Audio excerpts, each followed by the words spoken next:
ପିଲାମାନେ ଆମେ ଆଜି ସୋଡ଼ିୟମ୍ ଧାତୁକୁ ନେଇକି ଜଳରେ ପକାଇ ଦେଖିବା ସେ ପ୍ରତିକ୍ରିୟା କରୁଛି କି ନାହିଁ।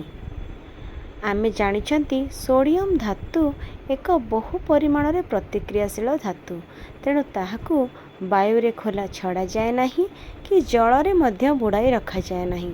ତାହାକୁ କିରୋସିନରେ ବୁଡ଼େଇକି ରଖାଯାଏ ଏବଂ ତାହା ମହମ ପରି ନରମ ଧାତୁଟିଏ ହୋଇଥିବାରୁ ତାହା ସହଜରେ ଛୁରୀରେ କାଟି ହୋଇଯାଇପାରେ।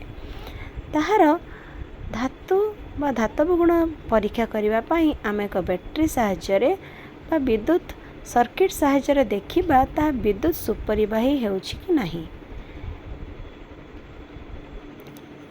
ଏବେ ଆମେ ସୋଡ଼ିୟମ୍ ଖଣ୍ଡକୁ ଜଳରେ ପକାଇବା, ଦେଖିବା କ'ଣ ହେଉଛି।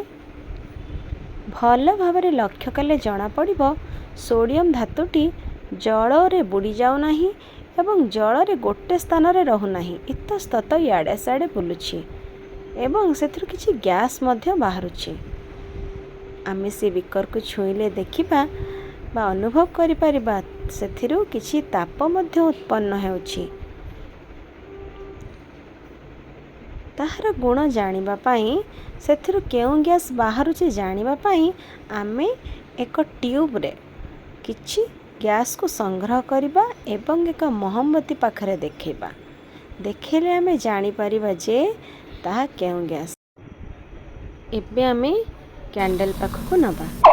ଏବେ କହିଲ ପିଲା, ଏଟା କେଉଁ ଗ୍ୟାସ୍? ଏହା ନିଶ୍ଚିତ ଭାବରେ ହାଇଡ୍ରୋଜେନ୍ ଗ୍ୟାସ୍। ଏବେ ଦେଖିବା ଏଇ ଦ୍ରବଣଟି ଅମ୍ଳୀୟ ନା କ୍ଷାରୀୟ? ଏହା ନିଶ୍ଚିତ କ୍ଷାରୀୟ, କାହିଁକି ନା ଏହା ପିଙ୍କ କଲର୍ ହୋଇଗଲା।